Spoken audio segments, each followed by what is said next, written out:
प्रेम, लग्न आणि विश्वास, पण या नात्यामागे लपला होता मृत्यूचा कट. पुण्यातील केतन अग्रवाल मृत्यू प्रकरणामध्ये आता धक्कादायक दावे समोर येताना दिसतात.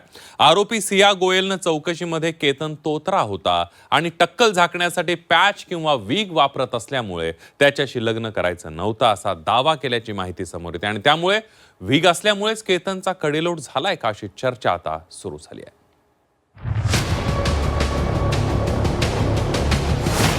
केतन वीग वापरायचा म्हणून आवडत नव्हता. पोलीस तपासात सियाची नवी माहिती.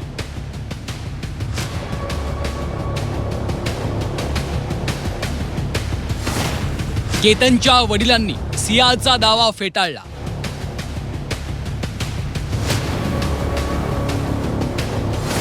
तर सियाचाही कडेलोट करा, सियाच्या आईची प्रतिक्रिया. केतन अग्रवाल मृत्यू प्रकरणात तपास जसा पुढे सरकतोय तसे नवे दावे समोर येत आहेत. पोलीस तपासात सिया गोयल विषयी अनेक धक्कादायक खुलासे केल्याचं कळतंय. केतन तोतरा होता आणि टक्कल झाकण्यासाठी पॅच किंवा वीग वापरत असल्यामुळे त्याच्याशी लग्न करायचं नव्हतं असा जबाब सियाने दिल्याची माहिती समोर आली. यामध्ये सर्व ओव्हरऑल मिळून 8 ते 10 लोकांचे आतापर्यंत जबाब नोंदविण्यात आलेले आहेत. पंचनामे सुरू आहेत. सीसीटीव्ही सगळे चेकिंग चालू आहे. डेटा अनालिसिस सुरू आहे. तपास प्रगतीवर आहे. सियानं हा आरोप केला असला तरी केतनचे वडील विशाल अग्रवाल यांनी मात्र हा दावा फेटाळला. केतन डोक्याला पॅच वापरत असल्याची माहिती सिया आणि तिच्या कुटुंबाला आधीपासूनच होती असं त्यांचं म्हणणं. जर केतन पसंत नव्हता तर लग्न का ठरवलं, दोघांची वारंवार भेट का होत होती असे अनेक प्रश्न आता उपस्थित केले जातात. केतनला एक वीकचा पॅच होता, पण हे लग्न ठरवायच्या अगोदरच त्याला सांगितलेलं होतं. बिकॉज ऑफ त्याच्या ते काही मेडिकलच्या याच्यामुळे एक छोटासा पॅच होता त्याला वीकचा, पण ते लग्न ठरवायच्या अगोदर सगळं काही क्लिअर सांगून दाखवलं गेलं होतं. व्यतिरिक्त तुम्ही आज तपासात कुठंही बघितलं तर कुठंही असं दिसत नाही की त्यांनी कधी सांगितलं या त्या गोष्टीसाठी नकार दिला. पण तिच्यासाठी लय सोपं होतं ना सर नकार देणं. माझ्या मुलाची हत्या करायची गरजच नव्हती ना. सियाच्या या दाव्यांमागे दिशाभूल करण्याचा प्रयत्न आहे का याचाही तपास पोलीस करतात. दरम्यान विशाल अग्रवाल यांनी मुख्यमंत्र्यांची भेट घेऊन आरोपींना कठोर शिक्षा व्हावी आणि या प्रकरणाची सुनावणी फास्ट ट्रॅक न्यायालयात व्हावी अशी मागणी केली. या संदर्भात मुख्यमंत्र्यांनी देखील प्रतिक्रिया दिली.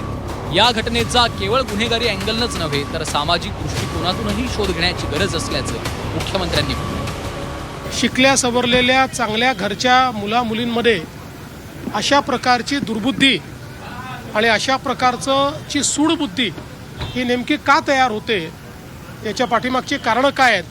मला असं वाटतं की याला केवळ गुन्हेगारीचा अँगल नाही तर एक सामाजिक अँगल देखील आपल्याला त्याच्यामध्ये बघावा लागेल आणि समाजाची पण एक स्ट्रॉंग व्यवस्था उभी करावी लागेल की अशा पद्धतीची सूडबुद्धी या इतक्या तरुण वयातल्या मुलांमध्ये तयार होऊ नये.